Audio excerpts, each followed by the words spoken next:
Hello everyone, my name is John Sierra and I am a Tolkien scholar, and I'm here to answer your questions about the works of J.R.R. Tolkien, whether it's The Hobbit, The Lord of the Rings, The Silmarillion, or any other of his works. And hey, I've actually got some appropriate music this time that I'm trying. I liked last week's music, the synthwave was a lot of fun, but I wanted something that fits the mood better, and I think this might do it. Hopefully it is as copyright free as it claims to be. That being said, I have quite a few questions to go over. I tried to pare it down as much as I could, but I actually have 18 questions to get through, so let's get into it right now. So this first question was requested by Alice Stone, and Alice asks, what is the biggest misconception that people have about Tolkien, and what can be done to address it? I think the greatest misconception about Tolkien is that all of his ideas must have erupted fully formed, and that writing fiction therefore must have come to him, we'll say, with the greatest of ease. Tolkien was said by his good friend C.S. Lewis to be a perfectionist and also a procrastinator, and that it was an act of great midwifery through his friends that we ever got the Lord of the Rings out of him. If Tolkien was left to his own devices, he may have tinkered with the work for his entire life, changing things, perfecting it, revising it, going back, adding, subtracting, and he probably would have died with it unpublished, and maybe it would have gotten published. Like, hey, the guy that wrote The Hobbit also wrote this other book, and I don't know if it would have been as big, you know, it wouldn't have hit the same. Now, it should be noted that both the Silmarillion and the Children of Húrin were being worked on very early. They predate even The Hobbit in their conception, but neither would be published or finished in his lifetime. The Silmarillion was published 4 years after the death of its author, and the Children of Húrin 34 years after the death of its author. Beren and Luthien is considered, at least by Tolkien, to be the most important work of his legendarium, and it was published 44 years after his death. And that was, there were a lot of mitigating factors there, but the main thing, I think, was that it had to be pared down from over 1,000 pages of prose and notes and drafts and everything, and it all had to be cohesively whittled down with the greatest care to give us the novel that we have.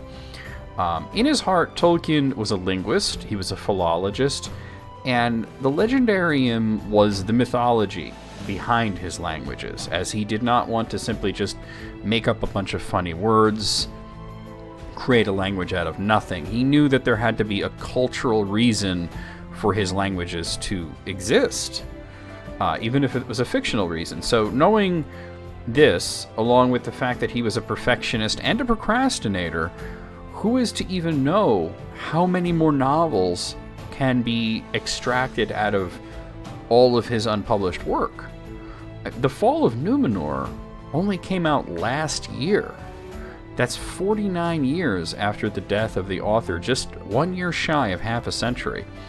The only way that people could fix this misconception that writing came easily to Tolkien and that he was sort of a natural at it would be to take a deep dive into the history of Middle-earth, which is not just an encyclopedic reference, but it also is a look at how the author did everything. It's early drafts, it's scrap things, it's a lot of notes, and you can see the way that he worked and the reasons behind everything and the reasons behind the reasons, and get into the mind of the author and see that it didn't quite come naturally to him. He was a good storyteller, of course we know this, but writing mythology, which is what he set out to do, was something that he went through great pains, and it was not the easiest thing to do. Okay, very good question.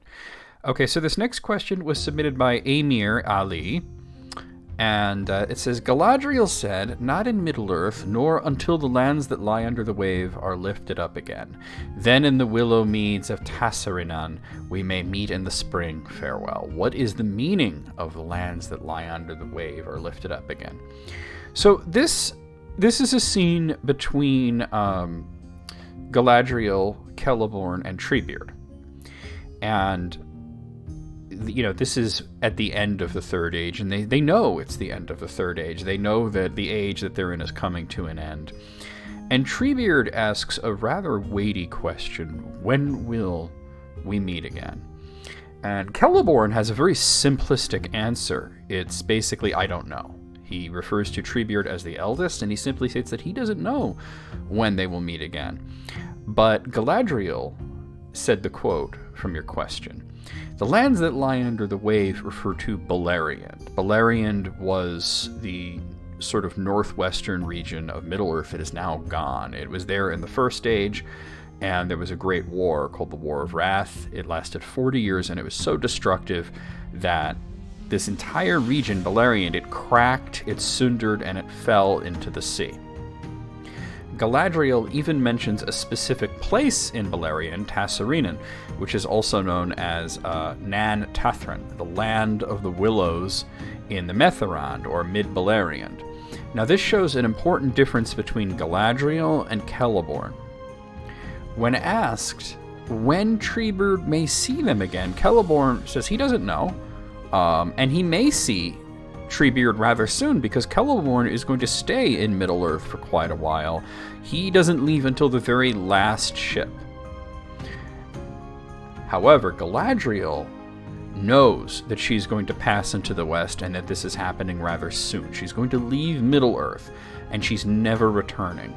So in stating that they'll meet Treebeard in a place that is long gone, she's basically saying we will not meet again until Arda ends, and the second music of the Ainur rebuilds the world. Or a more simplistic way of saying we will meet in the next life. Good question.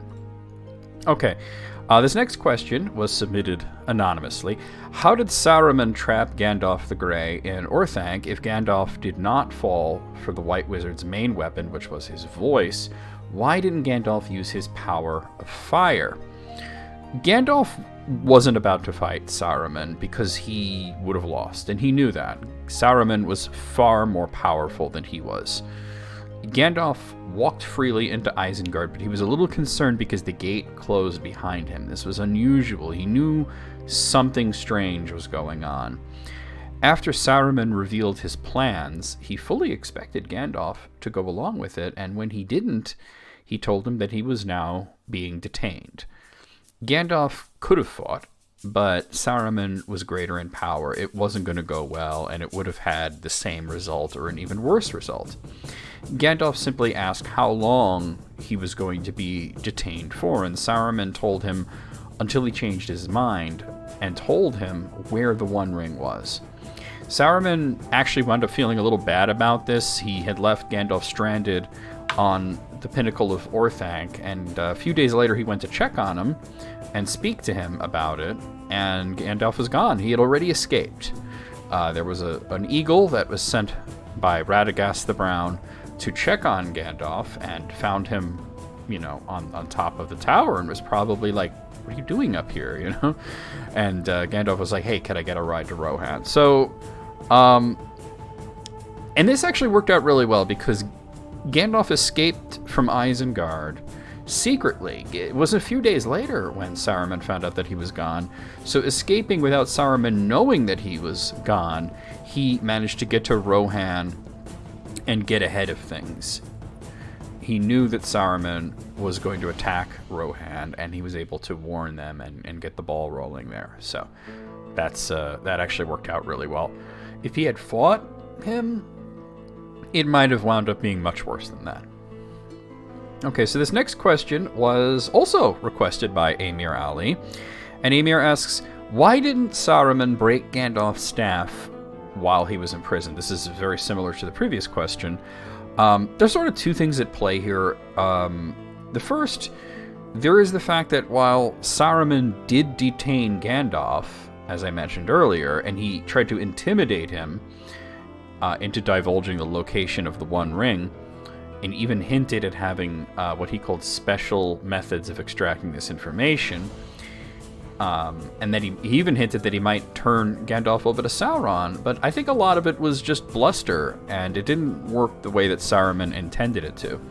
Saruman probably had no actual intention of turning Gandalf over to Saruman or torturing him for information or anything like that.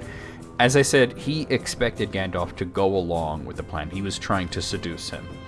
It didn't work out. He became frustrated. He became angry, and he locked him away.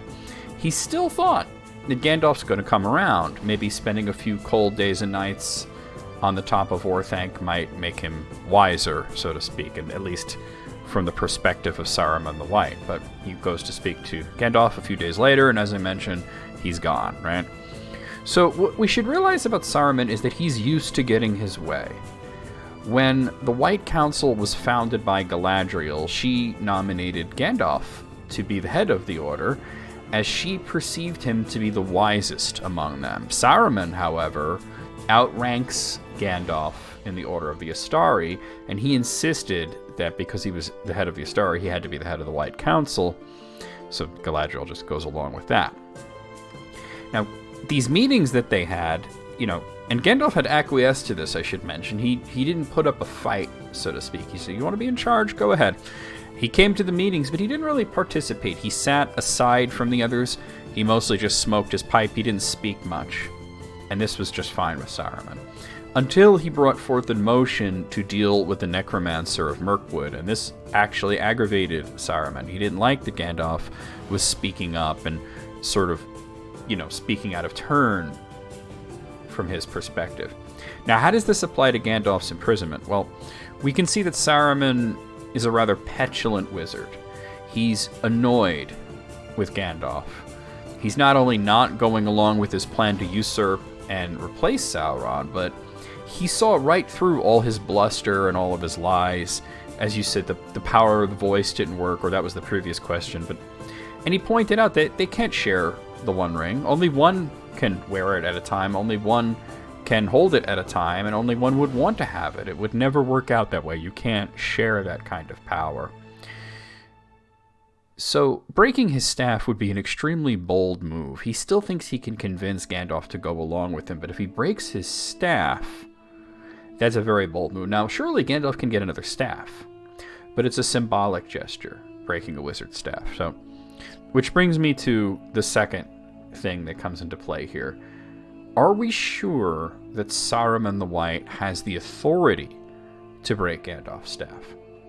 We may assume this based on the fact that Gandalf the White broke Saruman's staff, and he casted him out of the Order of Astari and out of the White Council. However, this doesn't mean that that authority was Saruman's to begin with. Saruman's power and authority was what was decreed by the Valar. And we have no indication that he could fire the other wizards, that he could cast them out or use his voice to break their staves. Gandalf, however, after his death, he went to a much greater authority, Eru Ilúvatar himself. He basically went straight to God. And it seems to me that he was sent back not only to finish his task, but also to finish Saruman's task. He became the White, but he never really ceased being the Grey. And I find it likely that Gandalf was given authority specifically to break Saruman's staff. And I would even say it might even go further than that, in that it was specifically Saruman and not any wizard. Like, he probably couldn't do that to Radagast if he just felt the compulsion to do so. So, in this case, he was replacing Saruman, but I don't think Saruman could have replaced Gandalf as the Grey. So, I don't know that he had the authority to actually do that, and that is what it is. When they break the staffs, they don't just take them and, break it over their knees. It's not like a physical thing. They, when Gandalf broke Saruman's staff, it was with his voice. He said, "Saruman, your staff is broken," and it was so. It is with a voice of authority, a word of command. Okay, and that actually leads me into the next question. I have these in a certain order for a reason. This question was submitted also by Amir. Amir has been giving me lots of good questions. So, Amir asks, Gandalf said, "For an instant the door left my control and began to open. I had to speak a word of command. What is the word of command with a capital C?" And I'm glad you picked up on that it's not just word of command, it's command with a capital C. This is the part in the Fellowship of the Ring right before the famous bridge scene with Gandalf and the Balrog. It's when Gandalf first meets the Balrog and attempts to close the door. He doesn't quite know it's a Balrog yet, and it doesn't work out for him. So, what does it mean, a word of command? This has been debated by a lot of people, and some people say it's merely Tolkien poetically describing what we would say is a magic spell or an incantation. But for the capital C, I think that makes an important distinction, and I think that if we consider Gandalf's nature as an angel, and doing this whole word of command thing only in very specific instances, it makes me come to the tentative conclusion that it is not so much an incantation as it is an invocation. There is possibly no greater power that a wizard may have than that of his voice, because when they speak with authority, wondrous things can happen. Saruman's staff splintering and breaking in half merely because Gandalf said that it was so. We also see Gandalf use words of command to light wood in a snowstorm or to send flames against wargs. Gandalf certainly is capable of using magic without words. He waves his arm, he nods, a glance, things happen. The majority of this is channeled through his staff, which Bilbo called a wand. Though Gandalf is capable of magic without his staff, it seems to channel and amplify his powers, and it's also sort of his mark of office. However, his voice isn't coming through his staff, it's coming directly through Gandalf, and it does not need to be channeled or amplified because it is the wizard's greatest power. Gandalf as a Maya is an agent of the Valar, but as an Ainu, in a more broad sense, where Maya is a specific type of angel and Ainu is just an angel, he's an agent of Eru Ilúvatar. He works for God. So in the instance of Gandalf issuing a command with a capital C, one might say that he's invoking the power of God himself in these instances. We're made to understand that this sort of invocation is Gandalf's strongest magic. But it is instantly undone, and that Gandalf realizes this is very bad. The counterspell blasted Gandalf backwards, sending him tumbling down the stair. He didn't know who or what his opponent was in this moment, only that it was great indeed, and his words were, "I have met my match, and I have nearly been destroyed." So when Legolas sees the Balrog, he wails in terror, a Balrog has come, and Gandalf understands now he's up against another Ainu, a fallen angel in the service of Morgoth. And as such, Gandalf can issue commands, so too can a Balrog. But what's interesting, however, is we don't hear of a Balrog speaking, right? Balrog may have spoke, but we aren't told that the Balrog speaks, only that he's able to undo Gandalf's spell. Probably because he's fallen, right? He's a fallen Maya, so he can't invoke God. He could maybe invoke Melkor, but he can't invoke God. So this is a potent thing. Gandalf is mighty, but he's in a stunted form. He has a real body, not just a raiment, and there's limits to his power and his authority. This is likely why, after his speech on the Bridge of Khazad-dûm, we don't hear of Gandalf speaking or casting spells or invocations any longer. He fights and chases down the Balrog for over a week, 11 days, using his physical might and, of course, Glamdring. And I think this is partly due to the fact that his staff had broken. He broke it. But also the fact that the Balrog is so powerful in magic, and they're so evenly matched, that a magical duel is sort of a non-starting idea. So it's going to come down to the physical prowess. Okay. All right, next question was submitted by Andrew McLaverty Robinson. If elves don't reuse names, how can we calculate from the number of Quendi and Sindarin words the maximum number of elves there might have ever been? Elves do reuse names, so it's just that idea is a non-starter. Even if they're unaware of it, they do reuse names. So I'm going to give you the biggest example of all: Legolas. So Legolas, it means green leaf. And the Sinda that we know and are familiar with from The Lord of the Rings, he's, of course, named so by his father, Thranduil, or possibly by his mother, who is a character we don't even know the name of, a completely unseen character. However, he was not the only elf to be named Legolas. There was another Legolas from the First Age, an elf of Gondolin. And he escaped the fall of Gondolin and was said to have keen sight. He was a great scout. And we know that it's not the same guy. It's not the same Legolas because the First Age Legolas passed to the west. And he wound up living in Tol Eressëa, where he took on another name, Lycolasa. Now, you might say that this Legolas appears only in the Book of Lost Tales, which it contains earlier drafts of the Legendarium. It's not canon, right? But the fact that Tolkien wrote this, he kind of shows you that he didn't feel that elves do not reuse names. That's not the case. He never gave any sort of indication of that. Even if it was the case that elves do not reuse names, names are not just words in Sindarin or Quenya, but they're made from bits of words, and sometimes they're mashed together, and sometimes they're not even the same language. I'm going to give you an example as Feanor, an important character from the Silmarillion. His name Feanor comes from Fea in Quenya, and that means soul, and then Anor in Sindarin, which is the sun, or just great fire because, it means the sun. They named the sun Anor. Feanor was not a word in any elven language. It's a mishmash between two different languages. It was a name given by his mother, who called him Feanaro, and that would be cinderized as Feanor.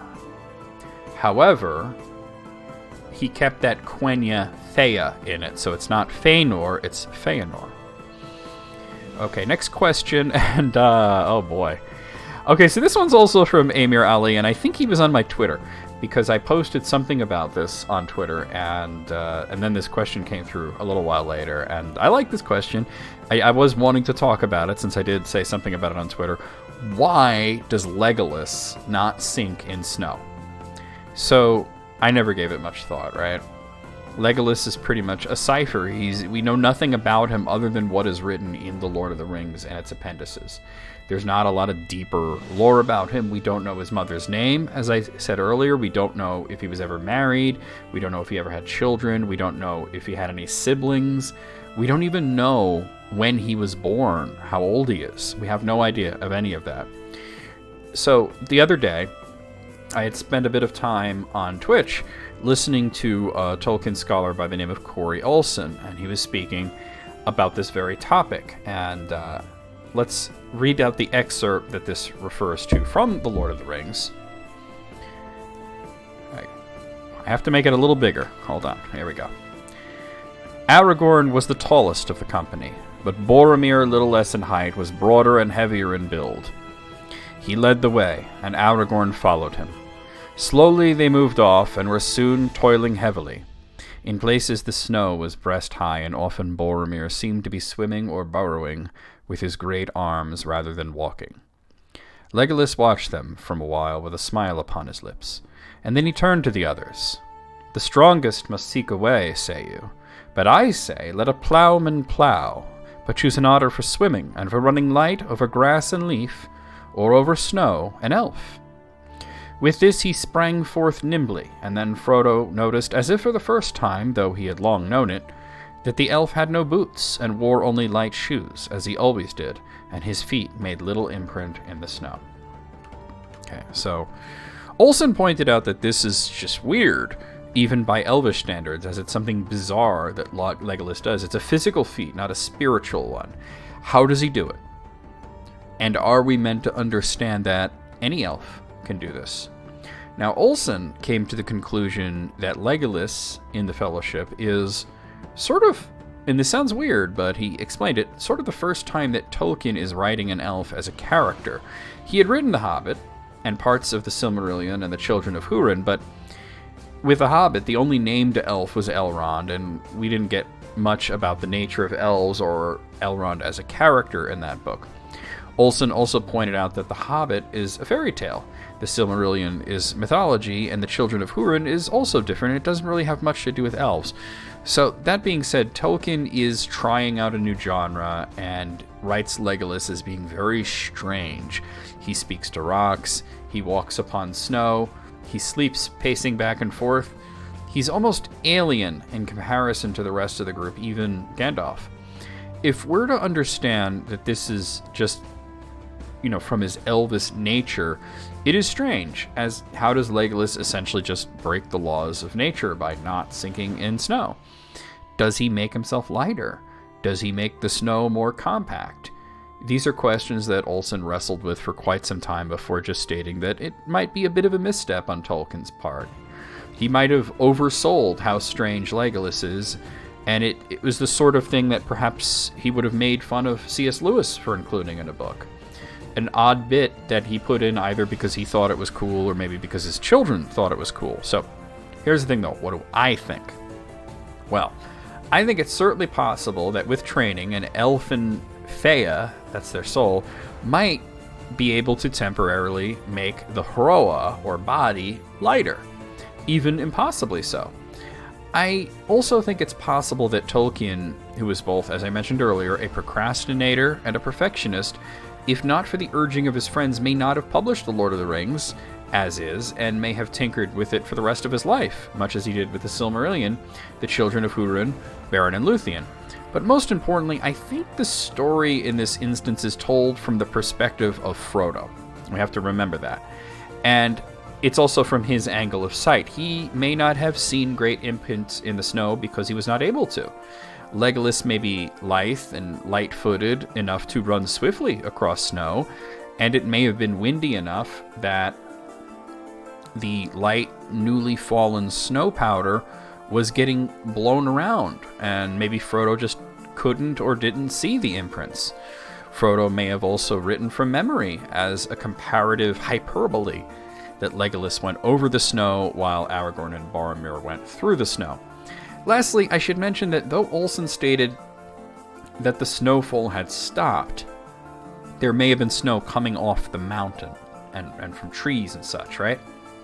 So it's still possible that even though it wasn't actively snowing, that whatever footprints Legolas was making was getting covered up very quickly. He may have been light enough to run across breast-high snow without completely sinking in, but how did he make absolutely no imprint or little imprint? Maybe he did and it was quickly covered up and Frodo was going off of half-remembered memories, right? This is the sort of thing that maybe Tolkien would have come back to and revised it if he had, given time, or maybe he would have given it context or explanation, or omitted it completely. But as it is just an odd passage that Frodo may have written from very half-remembered memories and a lack of scrutiny on his own part. Okay, next question. This one was submitted anonymously. Whatever happened to Elrohir and Elladan after the War of the Ring, going into the Fourth Age of Middle-earth? Okay, so of course you're referring to Elrond's sons. They may have become mortal, but we don't know for sure. We know that when Elrond sailed west, none of his children went with him. Arwen had chosen to be mortal, and because of that, she could never sail west. She did ask Frodo to pass a message to her mother, Celebrian. Elladan and Elrohir also elected to stay, though likely for the same reason that their grandfather, Celeborn, stayed, to be with Arwen in the last few years, at least from an elvish perspective that she had left to live. Now, much as Arwen had a choice between mortality and immortality, so too did her brothers, and it was said that all of their line were required to choose, though the deadline for choosing seemed to be when Elrond passes to the west. Normally they would have chosen in their youth, but they were able to put off this choice as long as Elrond was in Middle-earth. So, some people have interpreted this as meaning that if Elrond sails west, and his sons did not, that they absolutely became mortal, though I don't think that this is necessarily true. There is no reason to believe that they chose to be mortal. They may have chosen to remain elves, but to sail west at a later date. No matter what their choice was, there is no record of them sailing west, and there is no record of them dying, suggesting another possibility. They stayed immortal, and they stayed in Middle-earth, and they would have eventually faded. Now, this is of course all conjecture based on limited information. They may have sailed west and it was just not recorded when, or they may have died and that was also lost to history. What I'm getting at is I don't exactly know what became of them, just that they didn't sail west with their father, and that itself has led to a lot of debate about the possibilities. Okay. This next question was asked by Elizabeth McDougall, who asks, why do the battles of the First Age have Daegor as part of their titles, except for Nirnaeth Arnoediad? So Daegor means battle in Sindarin, so you will see a lot of that. We have examples like Daegor Bragollach is the Battle of Sudden Flame, Daegor Argalab is Glorious Battle, Daegor Run Gileath is Battle Under the Stars. Now, in the case of Nirnaeth Arnoediad, it actually translates to Tears Uncountable, and it's usually referred to as the Battle of Unnumbered Tears. So I think in this case, the Daegor part, the battle, it's implied rather than implicit. And I think that the name refers less to the battle itself and more to the consequences of the battle. Okay. Next question was asked by Martin Miguel, and he asks, did Denethor not believe Pippin when Pippin said that Faramir was alive, or did he know that Faramir was alive? I think Denethor may have believed for a brief moment that Faramir was dead, but he had no reason to disbelieve Pippin. Pippin rightfully pointed out that Faramir was still breathing, and this did not dissuade Denethor from wishing to burn Faramir any more than his own breathing dissuaded him from wanting to burn himself.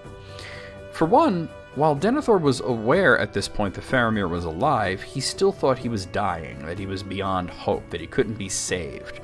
Furthermore, Denethor had also believed that even if Faramir could be saved, what's the point? Minas Tirith is about to fall. They would be slain by the enemies, the armies of Sauron, or worse, captured, tortured. This is partly due to the general decline of hope. He'd already lost Boromir, and he had been fighting Mordor for 6 decades at this point, so he didn't see a lot of hope there. He'd also been using the Palantir. He was communing with Sauron through the Palantir, and we don't know what Sauron told him or showed him, but it struck fear into him and struck madness into him, and he was beyond reason at this point. Good question. Okay, so this next question was submitted by Alice Stone, who asks, what did Tolkien view as his greatest failure as a writer? So we can only really guess, right? He never really spoke out about great regrets, but maybe a few times he spoke about things that he could have done differently or things that he didn't get to finish. But there's one thing that he wrestled with greatly that I want to talk to, is the creation of goblins. Whether you call them goblins, or uruks, or orcs with a C, or orcs with a K, or just whatever, they're bad news, right? And this created a bit of a philosophical crisis for Tolkien. As a person, Tolkien was extremely egalitarian. He rejected all forms of prejudice, even as he railed against the Nazis during World War II, and he rejected their race doctrine as evil. He was also proud of his own German heritage and disliked the anti-German sentiment during the war that was common in England. Any form of racism or any form of prejudice was unacceptable to J.R.R. Tolkien.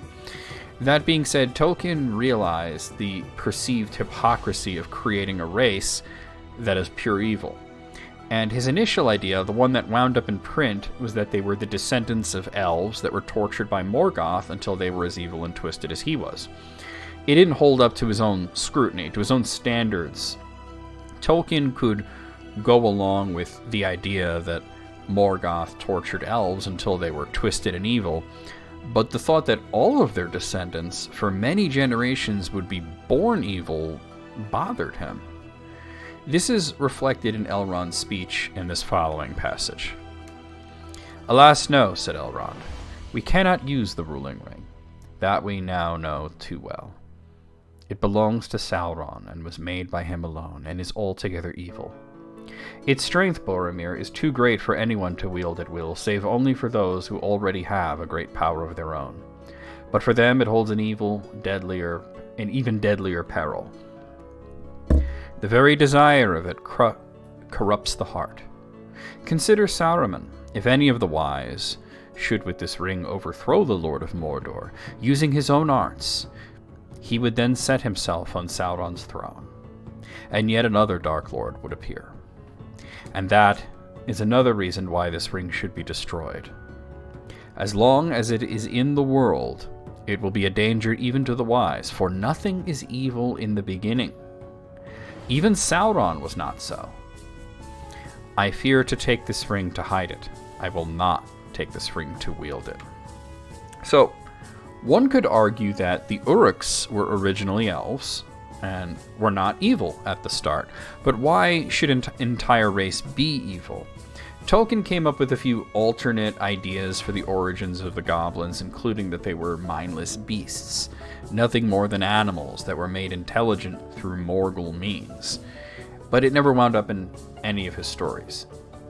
Even this would present an issue, as if they were gifted sentience and had emotions, could they not choose between good and evil? And if they could, why would they always choose to be evil? I think this would likely be Tolkien's greatest regret, at least for writing, that he never found an origin for Uruks that worked in that sense, and that's a reason, the reason why they're always evil. He was never comfortable with that on a philosophical level. Okay, thank you for that question, though. Okay, so this next one, this question is submitted anonymously, but this is a really good one. So sometimes the anonymous questions are just really good. What are your thoughts on the Silmarillion by J.R.R. Tolkien? How does it compare to The Lord of the Rings and other works by Tolkien that you have read? So the Silmarillion is a brilliant, unfinished masterpiece. The author tinkered with it nearly his entire adult life, and it never found itself to be in a state that he was comfortable with publishing. It's a dense read. It reads as what it is, a book of lore, mythology, a Bible of Ea, if you will. This is the reason that so many people falter when they attempt to read it. They've read The Hobbit and The Lord of the Rings, and they expect more of the same, thinking they're just reading the prequel. But they get vast lineages, prose, history, mythology, and a great glossing over of the finer details in favor of covering as much information as possible. Now, in some ways, it's so unlike The Lord of the Rings, which lovingly describes details, especially scenery and geography. And though it wasn't usually greatly descriptive of action and battle scenes, it gave us a sense of urgency and excitement with the prose. The Silmarillion, by comparison, goes over everything in a very factual manner and moves on to the next thing. This is why I suggest that people read Unfinished Tales first, between The Lord of the Rings and the Silmarillion. It's a good half step between the two, between their styles, at least. And if you still find it difficult or daunting, the standalone novels, The Children of Húrin, Beren and Luthien, The Fall of Gondolin, and The Fall of Númenor, they're more familiar to readers coming off of The Lord of the Rings, and they make a good alternative to reading the Silmarillion. I'm going to include two passages here. One, they're the same events, Glorfindel fighting the Balrog. And the first passage, this is from the Silmarillion. There was a dreadful path, Cirith Thornoth it was named, the Eagle's Cleft, where beneath the shadow of the highest peaks a narrow path wound its way. On the right hand it was walled by a precipice, and on the left a dreadful fall leapt into emptiness. Along that narrow way their march was strung, and when they were ambushed by orcs, for Morgoth had set watchers all above the encircling hills, and a Balrog was with them. Then dreadful was their plight, and hardly would they have been saved by the valor of yellow-hailed Glorfindel, chief of the house of the Golden Flower of Gondolin, had not Thorondor come timely to their aid. Many are the songs that have been sung of the duel of Glorfindel with the Balrog upon a pinnacle of rock in that high place, and both fell to ruin in the abyss. But the eagles coming stooped upon the orcs, and drove them shrieking back, and all were slain or cast into the deeps, so that rumour of the escape from Gondolin came not until long after till Morgoth's ears. Then Thorondor bore Glorfindel's body out of the abyss, and they buried him in a mound of stones beside the pass, and a green turf came there, and yellow flowers bloomed upon it amidst the barrenness of stone until the world was changed. So, as we can see, we get a description of the area. Glorfindel comes in, there's a battle, and we know that it was great, and many songs were sung about it, and that they both died. Next up, the same scene from the fall of Gondolin. Thereupon there was a rushing like a great wind in rocky places, and the Thornhoth, the people of the eagles, fell on those orcs who had scaled above the path, and tore their faces in their hands, and flung them to the rocks of Thornseer far below. Then were the Gondolthim glad, and they made in their days the eagle a sign of their kindred in token of their joy, and Idril bore it, but Earendil loved rather the swan wing of his father. Now unhampered, Galdor's men bore back those that opposed them, for they were not very many, and the onset of the Thornhoth affrighted them much. And the company fared forward again, though Glorfindel had fighting enough in the rear. Already the half had passed the perilous way and the falls of Thornseer, when that Balrog that was with the rearward foe leapt with great might on certain lofty rocks that stood in the path on the left side upon the lip of the chasm. And thence with a leap of fury he was past Glorfindel's men, and among the women and the sick in the front, lashing with his whip of flame. Then Glorfindel leapt forward upon him, and his golden armor gleamed strangely in the moon, and he hewed at the demon, that it leapt again upon a great boulder, and Glorfindel after. Now there was a deadly combat upon that high rock above the folk, and these, pressed behind and hindered ahead, were grown so close that well nigh all could see. Yet it was over ere Glorfindel's men could leap to his side.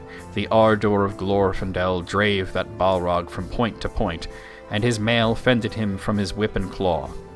Now he had beaten a heavy swinge upon its iron helm, now hewn off the creature's whip arm at the elbow. Then sprang the Balrog in the torment of his pain and fear full at Glorfindel, who stabbed like a dart of a snake. But he found only a shoulder, and was grappled, and they swayed to a fall upon the crag top.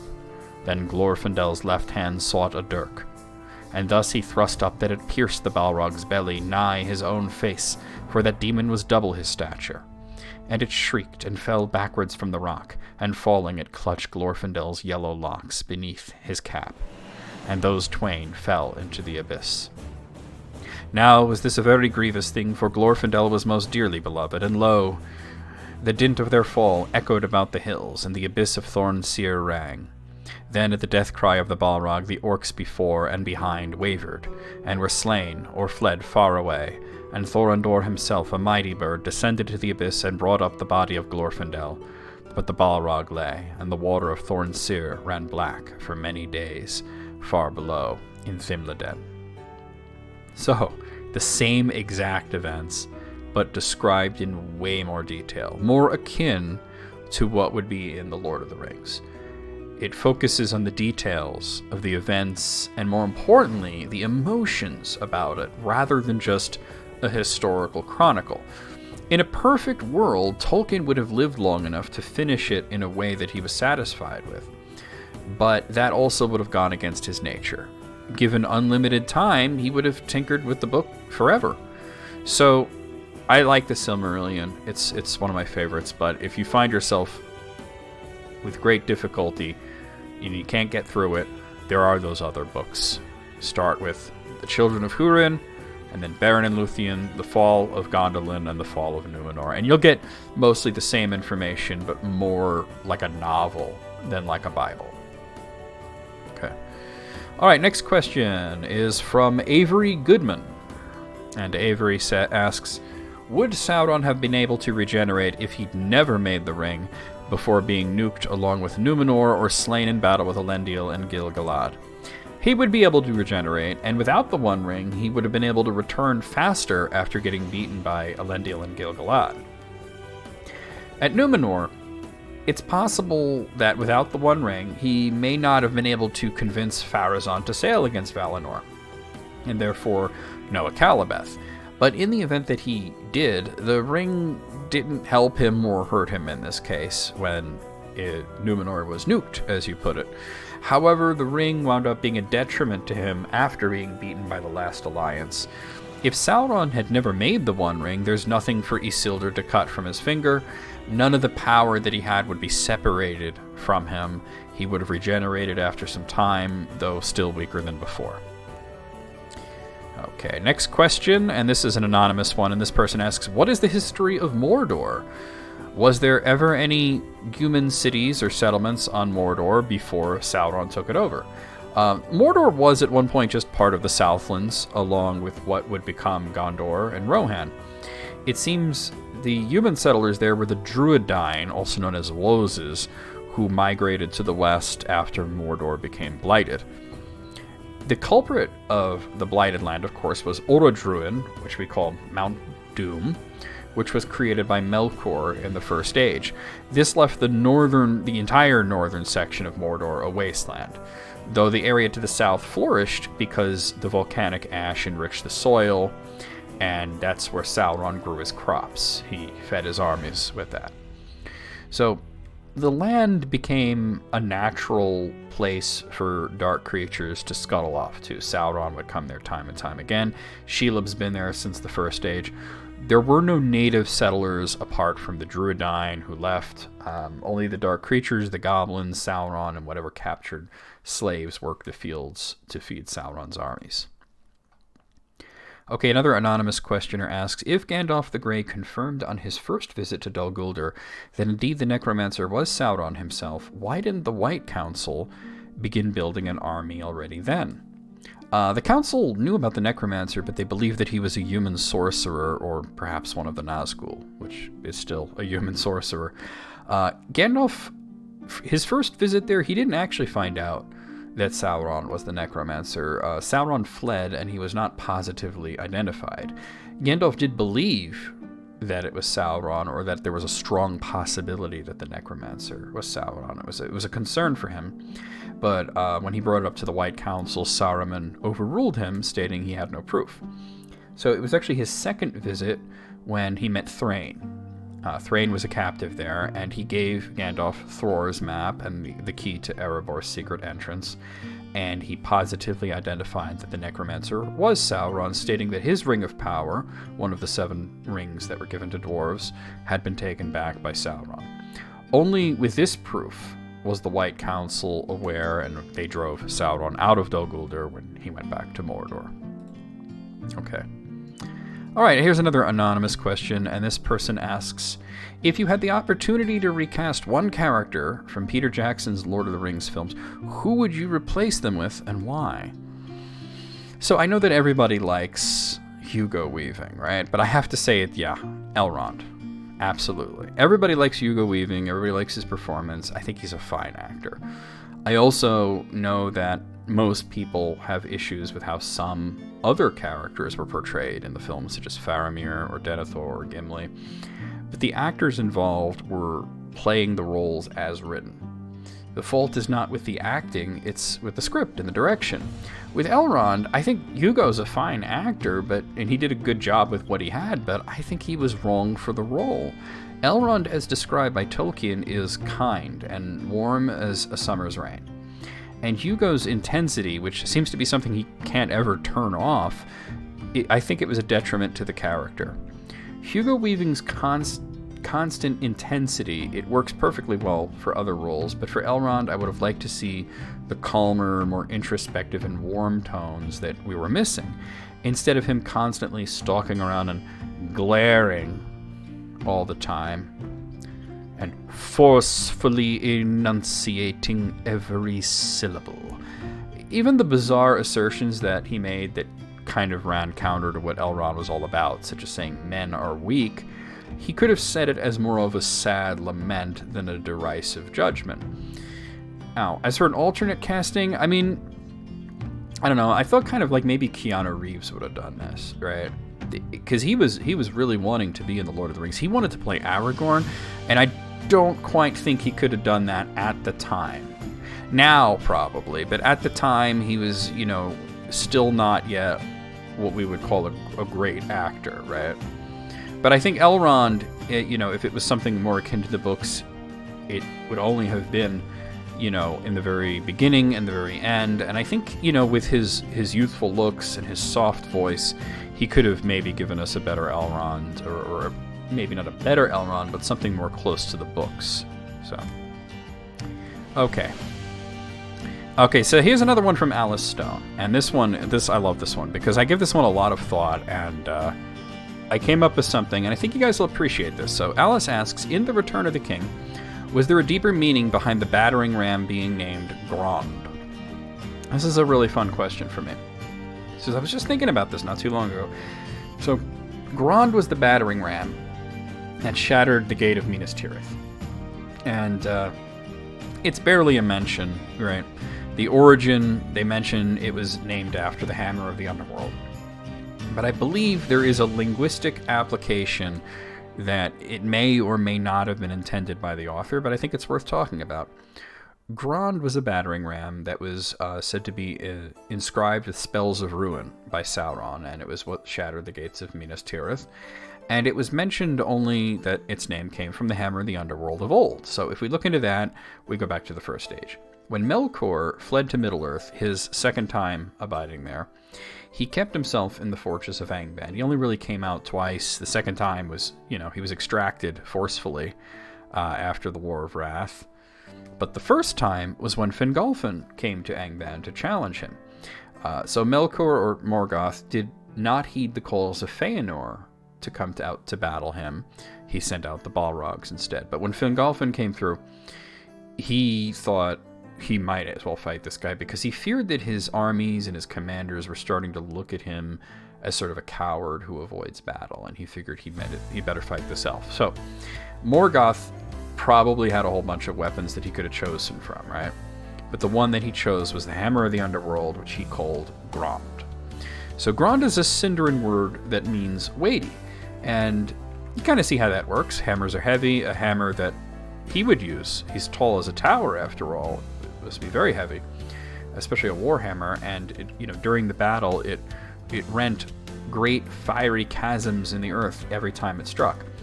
However, the meaning of weighty has nothing to do with weight. It's more like weighty and ponderous, as in a weighty matter, an important debate, a serious subject, something to think on, right? It seems to be an odd name for a weapon. So why did Morgoth choose to name his hammer Grond? There's sort of two ways to look at this. Firstly, we might assume that Morgoth just used the word incorrectly. Maybe he assumed that the Sindarin word for weighty did imply heaviness, hard to lift, powerful, and he named the hammer thusly. I don't really care for this application. I have a better one. So the second one, and this is the better one, is that it's a pun. It's a play on words, and I prefer this. There's not a lot of examples of humor in the Silmarillion, but I can just see Morgoth looking at a wall of mounted weapons and choosing which one to battle with, and he picks up the great hammer and says, yeah, this will get them thinking. This also works when you consider who Morgoth's enemy is, the elves, and the Valar, but more importantly, the elves. He wished to adopt the elves as his own children, but the War of the Valar was fought on behalf of the elves. So in his mind, the Valar betrayed him and turned against him for the sake of these elves, and they would forever be his enemy. Those who weren't his enemy were orcs. When we also consider that he knows the nature of elves, he knows how they work, he knows that they don't really die. He didn't kill Fingolfin. Fingolfin cannot die any more than Morgoth can die. Elves don't die, they just go home. So therefore the hammer is not as such an instrument of death in this instance, but a way for Morgoth to send a message, both to the elves and to the Valar. Middle-earth belongs to him, and I can imagine that Morgoth felt that every elf that popped up in the halls of Mandos would be asked by the Valar what happened to him, and then you'd find out that Morgoth got me, right? Whether directly or indirectly, he's sending them home. He's getting rid of them, right? So I could see Morgoth seeing Grond as weighty or ponderous, as a lesson being taught with him as the teacher. When he used it, he's sending a message, a lesson. It's something for the elves and the Valar to think about. It probably amused him greatly to name the hammer Grond. Was Sauron in on the joke? I would say so. No enemy had ever passed beyond the halls, the gate of Minas Tirith. So in inscribing runes into a great battering ram and calling it Grond, it was also sending a message. And the final question, this was an anonymous one, and this person just asks, what is a character from Tolkien's works that you don't hear much about? There's a lot, obviously, that I could, but the one that I'm going to choose would be Gildor and Glorian. So Gildor is a fairly minor character. He has no great impact on the story of The Lord of the Rings, but he serves a few interesting purposes. Firstly, while Sam had always intended to go with Frodo to Hell and back, what really got him excited about going on this trip was seeing elves. Sam was a student of Bilbo's. You might even say he was practically Bilbo's son, if we're being honest. And Bilbo had told great tales of the fair people. Gildor and his company were the first elves that Sam ever got to see. Secondly, Gildor says a lot of things that sound like just flavor text to a first-time reader, but if you've read the Silmarillion, his speech ties into its events quite well, and I'm going to read a passage here. I am Gildor, answered their leader, and the elf who had first hailed him. Gildor and Glorian of the house of Finrod. We are exiles, and most of our kindred have long ago departed, and we too are now only tarrying here a while, ere we return over the great sea. But some of our kinsfolk dwell still in peace in Rivendell. Come now, Frodo, tell us what you are doing, for we see that there is some shadow of fear upon you.